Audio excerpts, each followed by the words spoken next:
The death of an idiot. He spoke to mice and sparrows, and his hair was white at the age of 16. His father beat him every day, and his mother lit candles in the church.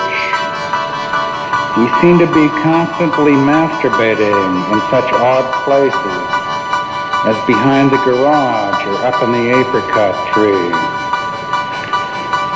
His grandmother came while the boy slept and prayed for the devil to let loose his hold upon him, while his mother listened and cried over the Bible.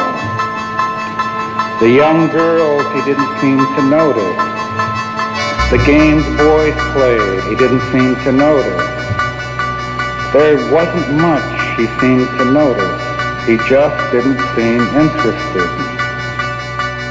He had a very large and ugly mouth, and the teeth bent out, and his eyes were small and lusterless. His shoulders were slumped, and his back was bent like an old man. He lived in our neighborhood. We talked about him a bit when we got bored, and then went on to more interesting things. He seldom left his house. We would have liked to beat him, but his father, who was a huge and terrible man, beat him for it. One day the boy died. At 17, he was still a boy. A death in a small neighborhood is noted with alacrity and forgotten 3 or 4 days later. But the death of this boy seemed to stay with us all. We kept talking about it in our boy man's voices at 6 p.m. just before dark, just before dinner.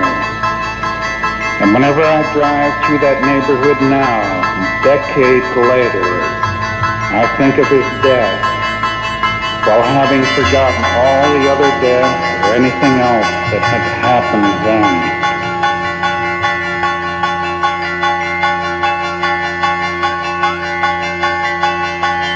Can't all be said.